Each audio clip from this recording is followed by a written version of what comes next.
Assalamualaikum warahmatullahi wabarakatuh. Hari ini kita akan diskusi online tentang halal pangan. Kepada Rania, silakan perkenalan. Oke, Assalamualaikum warahmatullahi wabarakatuh. Perkenalkan, nama saya Rania Salsabila, dipanggil Rania. Jadi di sini saya akan mau menjelaskan tentang seputar halal pangan gitu. Jadi sebagaimana kita tahu, sebagai Muslim kita kan harus mengkonsumsi makanan-makanan yang halal. Selain halal itu juga kita harus mengkonsumsi makanan yang thayyib. Jadi harus pakai halalan dan thayyiban kayak gitu. Nah, untuk halal pangan sendiri itu bahan-bahan yang digunakan untuk mengolah makanan yang emang sudah pasti halal, belum tentu waktu pas setelah diolah itu tuh bakal halal juga. Jadi yang menjadi tanda tanya itu adalah ketika saat proses pengolahannya. Kayak misalnya, ambil contoh misalnya air putih. Air putih itu kan airnya sendiri kan berasal dari air pegunungan gitu kan. Nah, coba deh, air pegunungan itu kira-kira halal apa enggak? Halal, pasti pada mikirnya halal kan, karena kayak mikir nggak ada kandungan yang haram kayak gitu. Tapi coba waktu pas proses pengolahannya sendiri itu kan ada melewati proses yang namanya itu filtrasi atau penyaringan gitu kan, penyaringan kotoran-kotoran. Nah, sedangkan filtrat yang digunakan itu atau bahan penyaring yang digunakan itu tuh menjadi tanda tanya apa yang digunakan. Kan yang digunakan itu adalah karbon aktif. Karbon aktif itu juga arang kan. Nah, arang yang digunakan itu tuh berasal dari mana? Bisa aja arang itu tuh digunakan asalnya itu dari tulang-tulang babi atau tulang-tulang hewan yang diharamkan kayak gitu. Nah, kalau misalnya kayak gitu kan berarti otomatis halal kan, apa haram kan? Hasil akhirnya itu alkohol haram. Nah, itu kayak gitu. Jadi bahan baku yang halal belum pasti waktu pas setelah diproses itu dia bakal halal juga kayak gitu. Terus juga bahan-bahan pangan hewan-hewan yang udah jelas-jelas misalnya apa ya, kayak halal, kayak ayam sapi halal kan, mungkin orang kiranya bakal halal gitu aja. Tapi coba karena kita muslim dan di mana di agama kita itu ada aturan mengenai penyembelihan itu kan harus sesuai syariat kan, dan kita sendiri itu juga diwajibkan untuk memakan makanan yang disembelih sesuai syariat yang halal kayak gitu. Nah, orang itu kebanyakan zaman sekarang itu tuh, apalagi orang-orang yang bermukim di luar negeri kayak gitu ya, itu tuh mereka nyari makanan, apalagi negara yang minoritasnya itu minoritas muslim, kan susah tuh nyari makan yang halal. Paling mereka ketergantungannya itu sama sayur-sayuran. Kalau hewan pun biasanya tuh ada orang kayak gini, makan ayam, makan sapi tetap orang itu halal, kan belum tentu juga kan. Kan mereka nggak tahu gimana proses penyembelihannya, apa sesuai dengan syariat, apa yang menyembelih hewan itu tuh orang Islam atau bukan kayak gitu. Jadi belum tentu makanan-makanan yang kita anggap halal itu tuh sebenarnya halal kayak gitu.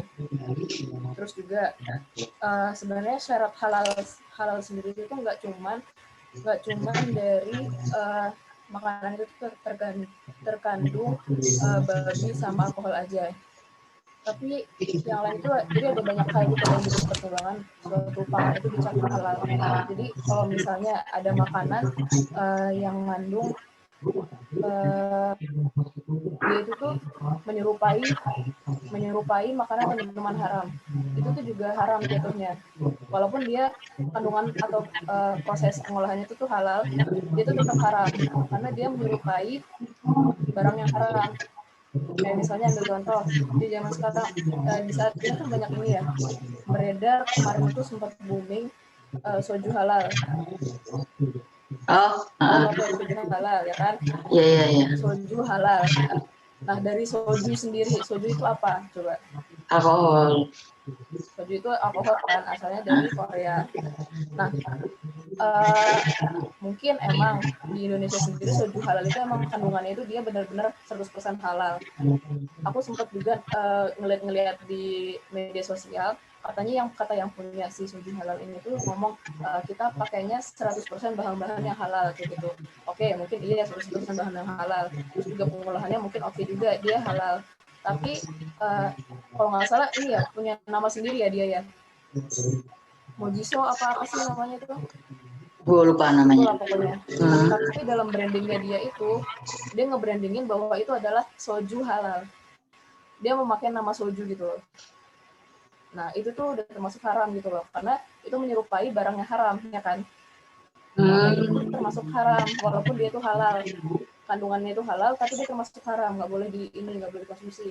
Terus juga botolnya itu, dia kan ini ya, menyerupai soju juga kan, warnanya hijau. Nah, pokoknya menyerupai, pokoknya yang menyerupai produk yang haram itu tuh haram jatuhnya. Walaupun dia kandungannya halal, walaupun dia prosesnya itu halal kayak gitu. Jatuhnya itu haram. Terus juga pokoknya nama-nama yang mengandung keburukan, nama-nama yang mengandung barang-barang haram itu pokoknya semuanya haram kayak gitu. Terus juga pokoknya ya semuanya itu yang mirip-mirip menyerupai yang haram itu produknya haram kayak gitu. Terus apa lagi? Ada yang ditanyain nggak? Yang tadi sih, yang aqua tadi contohnya, itu kan udah dicap MUI ya, halal kan? Terus itu berarti selama ini kita minum tuh salah berarti, maksudnya haram atau gimana? Kenapa? Kayaknya yang tadi melalui proses, kan berarti jatuhnya kan haram. Berarti selama ini kita kan jadi gini, sertifikasi MUI itu kan sertifikasi kehalalan pangan ya. Buat sertifikasi produk-produk untuk menjadi halal kayak gitu. Nah, kalau udah ada logo MUI dalam produk itu, berarti sudah ditelusuri kehalalannya. Jadi dia si pihak MUI-nya ini, dia itu udah menelusuri bahan bakunya itu tuh halal apa enggak, prosesnya gimana udah ditelusuri juga. Nah, kalau misalnya dia semua prosesnya itu tuh halal, berarti dia mendapat sertifikat halal kayak gitu loh. Nah, yang aku bilang tadi itu, yang menjadi tanda tanya adalah kan karbon arangnya itu dia pakai apa? Kalau misalnya udah bersertifikat MUI, berarti dia pakai arangnya itu tuh arang yang halal gitu, maksudnya dari bahan-bahan yang halal, nggak yang dari kayak tulang babi, tulang apa kayak gitu. Mungkin dari kayu, mungkin dari batang-batang pohon kera atau gimana kayak gitu. Pokoknya itu dari bahan-bahan yang halal kayak gitu. Oke. Tapi nggak paham nggak? Paham. Terus saya aku tanya satu lagi. Terus yang menyikapi sertifikat MUI itu, mungkin yang aku pernah dengar ya, aku nggak tahu ini hoax apa enggak, ada beberapa kasus yang makanan misalkan itu awalnya udah halal MUI, terus tiba-tiba ditarik lagi atau ternyata tuh setelah ditelusuri lagi itu ternyata di komposisinya nggak ada yang haram. Itu gimana? Nah, jadi gini, setelah dari awal si MUI ini menyerahkan sertifikat halal kepada suatu perusahaan gitu ya. Nah, itu tuh ada jangka waktunya kan, jangka waktu kehalalan produk itu gitu loh. Kalau dulu itu kalau nggak salah 2 tahun. Sekarang itu karena udah bukan MUI lagi yang megang itu tuh jadi 4 tahun. Dulu itu kan 2 tahun masa kehalalannya itu. Kalau misalnya lebih dari 2 tahun dia harus memperpanjang lagi gitu loh. Oh iya. Nah, dari masa 2 tahun itu tetap dari pihak MUI itu tuh kayak ngadain kunjungan untuk terus melihat apakah tetap bahan-bahan yang digunakan itu halal, prosesnya halal. Jadi itu dari pihak MUI itu benar-benar analisis gitu loh, ngecekin kayak gitu. Jadi nggak semata-mata cuman abis dia dikasih sertifikat ya udah kayak gitu, enggak. Jadi harus ditelusuri lagi secara berkala, entah itu sebulan sekali atau gimana. Terus juga waktu itu dosenku tuh kalau nggak salah juga pernah bilang, jadi ada juga kayak ini kunjungan dadakan. Nah, kalau kunjungan dadakan gitu kan otomatis perusahaan itu nggak bisa prepare. Ya, Mungkin benar-benar. misalnya ya kalau misalnya perusahaan ada yang nakal pakai bahan-bahan yang haram kayak gitu. Kalau misalnya kunjungan dadakan kan dia nggak bisa kayak nyembunyiin gimana gitu kan. Nah, kayak gitu.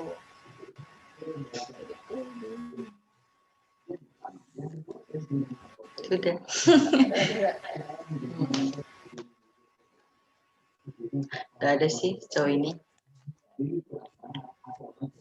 gue belajar jurusan itu asik makanan soalnya relate di kehidupan kita lah sama kita. Terus juga saya nih produk-produk selain yang makanan ya. Lihat nggak sih sekarang di produk pasaran itu tuh kayak tisu, shampoo, sabun, itu tuh ada logo MUI-nya juga. Nah, jadi tuh peraturan undang-undang itu tahun 2019 kemarin itu harusnya tuh semuanya seluruh produk yang dipasarkan itu tuh harus udah berlogo MUI semua, nggak harus Panglan, tapi produk semua yang dijual di pasar itu harus ada logo MUI-nya. Dan kalau nggak ada logo MUI-nya atau bukan makanan yang atau bukan produk yang halal itu harus dicantumkan kayak misalnya mengandung babi ini tuh harus dicantumkan gitu loh biar konsumen itu nggak terkecoh kayak gitu. Nah, kita ambil contoh misalnya dari tisu yang ini MUI. Kan pasti orang-orang nanya, ya elah cuma tisu doang, ngapain sih di MUI-in? Gak ada bahan ini lagi gitu. Padahal dia belum tahu gimana prosesnya. Kayak misalnya bahan-bahan buat pencampuran. Kan itu tisu itu kan terbuat dari ini ya. Apa sih kayak kayu-kayu, serbuk kayu gitu kan. Iya. Bahan pencampurannya gimana? Itu mengandung apa? Ya gitu-gitu kan dia nggak tahu, apalagi tisu wajah buat nempel ke muka kan dia langsung mengenai kulit, bisa aja misalnya ada kandungan alkohol atau kandungan babi menyerap ke kulit kan ujungnya haram kan. Iya benar-benar. Gitu. Jadi harus ini itu di MUI di bersertifikat halal kayak gitu. Justru kayak gitu tuh kita diuntungkan gitu loh, kita diuntungkan karena apa ya, kita tuh di negara Indonesia itu udah terjamin gitu loh, maksudnya halal pangan itu udah ada yang nanggung. Walaupun misalnya barang misalnya suatu produk itu udah ada logo halalnya, tapi ternyata dia itu haram. Kita tuh udah ditanggung gitu loh sama MUI, paham nggak? Paham. Nah, jadi tuh kita enak, kita kayak udah terjamin lah istilahnya, kita udah ada jaminannya kalau produk-produk yang kita konsumsi itu halal selama itu ada logo MUI-nya kayak gitu. Berarti MUI nggak cuma ngelihat dari komposisi tapi juga dari proses gitu kan? Pokoknya penelusuran segalanya kayak gitu. Dari juga ini alat-alat perusahaan besar gitu ya, manufacturing ini company. Misalnya dari alat-alat digunakan itu, dia alat-alatnya itu juga ini enggak, dia dipakai buat ngeproduksi makanan yang haram enggak? Kalau misalnya dipakai juga kan berarti haram kan? Kayak seperti itu kemarin juga debat tentang minuman bintang yang zero alkohol, mau nggak? Nah iya. 0,0% kayak gitu. Terus tuh pokoknya sempat ngotot-ngototan juga kan. Jadi dari pihak Heineken-nya itu si pihaknya perusahaannya si bintang itu tuh ngomong kalau misalnya ini kita minumannya benar-benar 0% alkohol kayak gitu, pokoknya ngotot gitu. Nah sekarang yang jadi tanda tanya adalah kalau misalnya dia emang ngotot itu benar-benar 0% alkohol, kenapa nggak dia sertifikasi halal MUI aja, biar itu benar-benar terjamin bahwa itu belum MUI ya? Itu belum MUI. Nah, ya belum lah. Jadi gini, nah itu kan dia bintang, namanya juga bintang. Maksudnya dia itu kan ya emang produsen itu kan produsen alkohol. Nah dia setempatnya itu ya dia produksi alkohol kan. Mau alkohol berapa persen, mau alkohol rasa apa, yang penting alkohol kan. Kayak jadi satu pabrik gitu ya? Jadi satu pabrik itu. Jadi satu pabrik, jadi satu mesin. Dia mau pakai mesin yang sama dan gini loh, dia produknya itu produk akhirnya jelas-jelas alkohol yang emang udah jelas-jelas haram gitu loh, paham nggak? Paham. Dia namanya alkohol 0%, walaupun jangan terkecoh sama 0%-nya karena dia produk alkohol yang emang udah jelas-jelas haram gitu loh. Iya. Walaupun waktu pas di akhir produk itu nanti dia disuling alkoholnya diuapin, walaupun dia 0% itu pasti ada sisanya 0,000 berapa persen, sekian persen. Iya pasti nggak nol gitu kan. Dan juga dia namanya alkohol kan, alkohol itu haram gitu. Kecuali kalau misalnya produknya ini kayak cuka itu kan juga sebenarnya alkohol kan, mengandung alkohol cuka itu.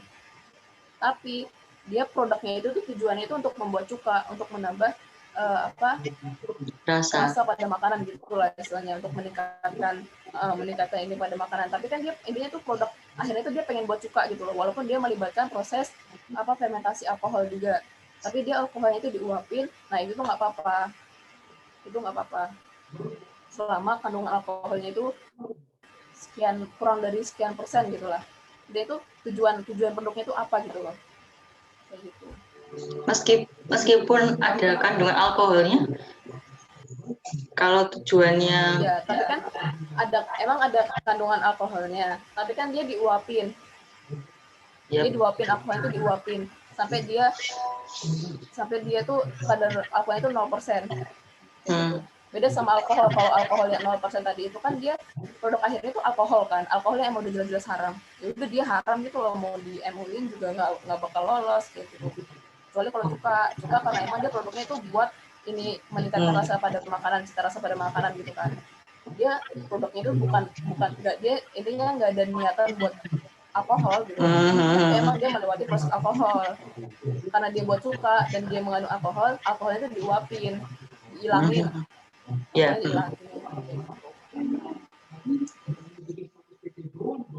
Oh. Lagi.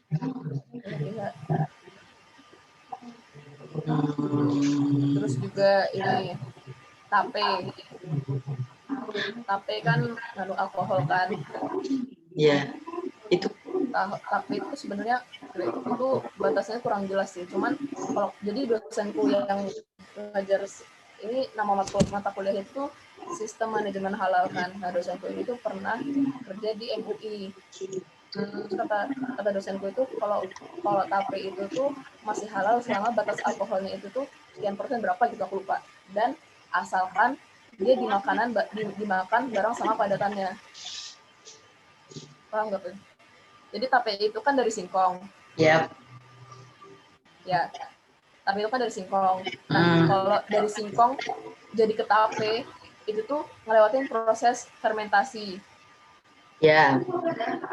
Nah, proses fermentasinya itu tuh bakal menghasilkan alkohol, sehingga dia dihasilkan tape.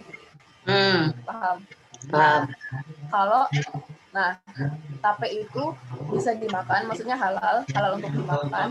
Kalau dia selama dia itu kandungan alkoholnya di dalam tapenya itu tuh sekian persen, aku lupa berapa dan dia itu harus dimakan bareng sama si tape itu.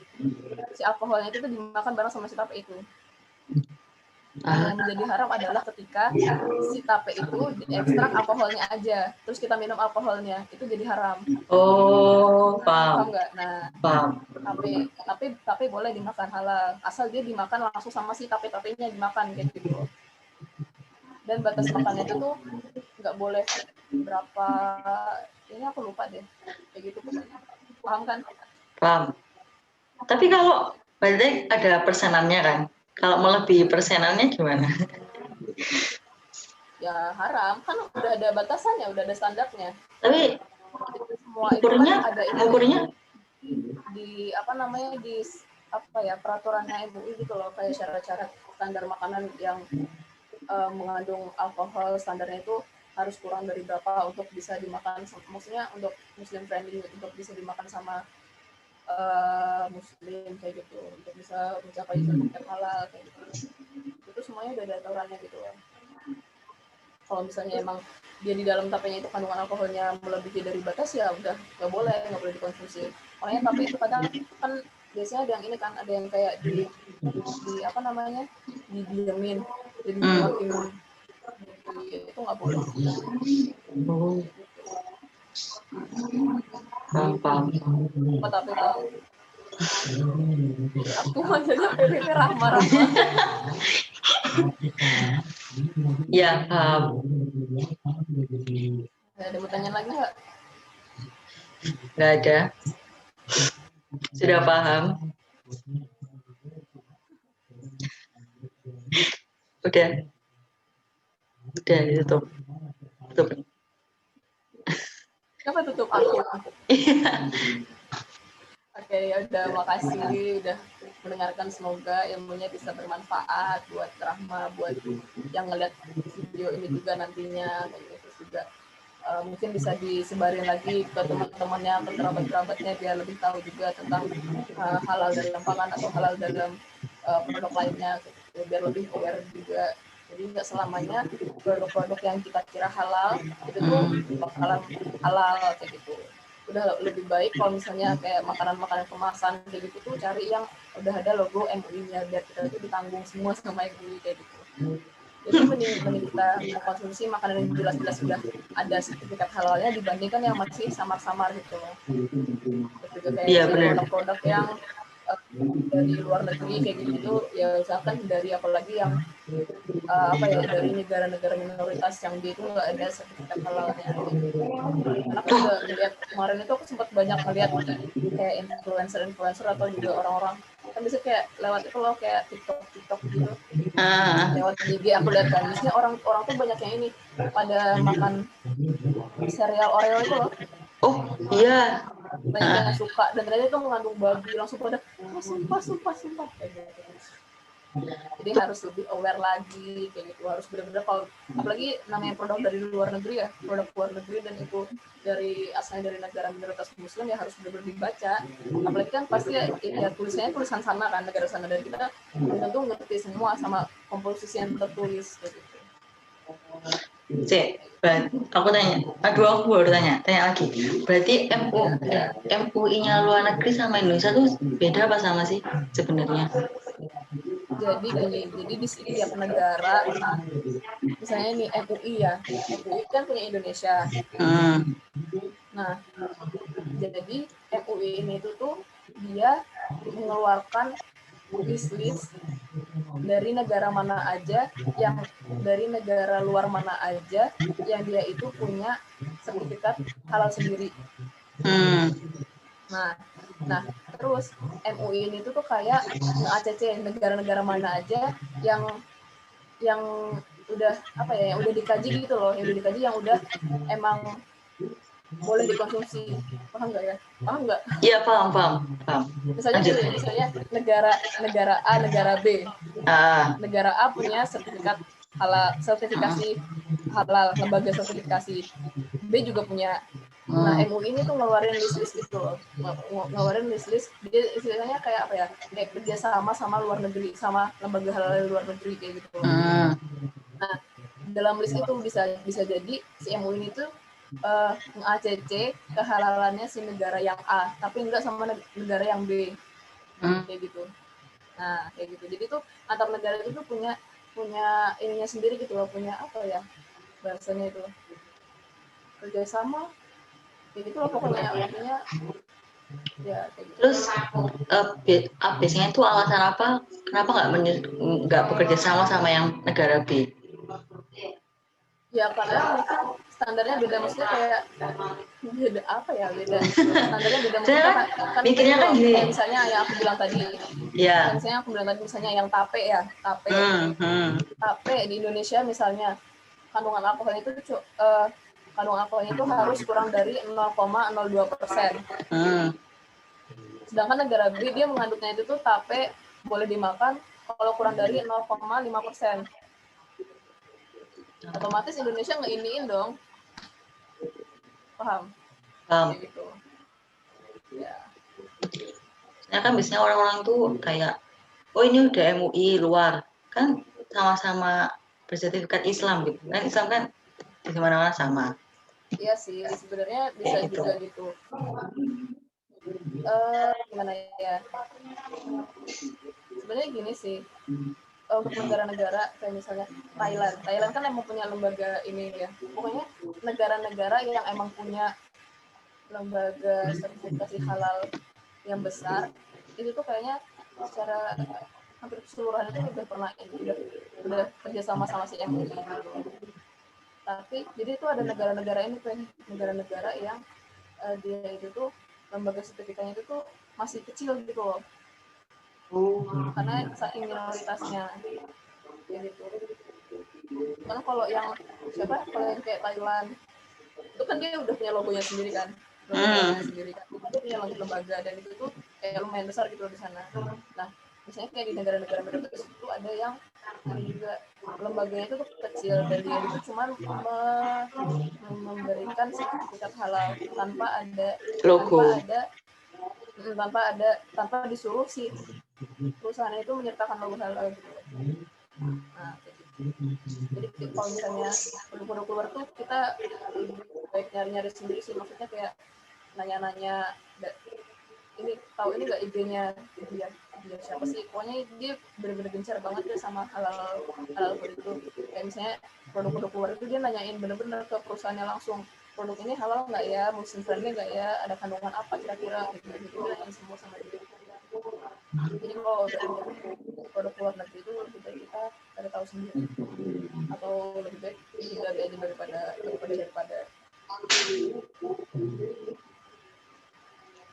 Restoran juga sekarang banyak yang ada logo halalnya gitu kan, kayak di Korea. Nggak ditutup-tutup. Halal. Restoran sih ya, di restoran juga ada yang halal. Itu bagus-bagus sih itu.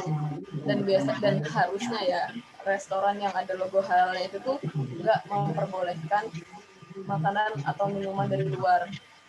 Tapi emang dasarnya Indonesia itu bandel banget gitu. Justru orang-orang yang mau ke resto itu malah ngebutin apaan sih, kayak nggak boleh makanan minuman dari luar. Maksudnya kayak pasti orang-orang tuh mikirnya kayak pengen ambil untung sendiri gitu loh, biar orang-orang tuh pada beli produknya dia. Ya emang salah satu strategi marketing, tapi tuh kalau dilihat lagi tuh ya, kan kita nggak tahu makanan minuman dari luar itu halal apa enggak. Gimana kalau makanan minuman dari luar itu tuh kontaminasi si makanan dari restoran itu, ya kan? Iya. Kayak gitu kan. Kalau di restoran yang udah ada logo halal itu kan gak cuma muslim aja ya ke sana, Iya, benar-benar. makan di situ.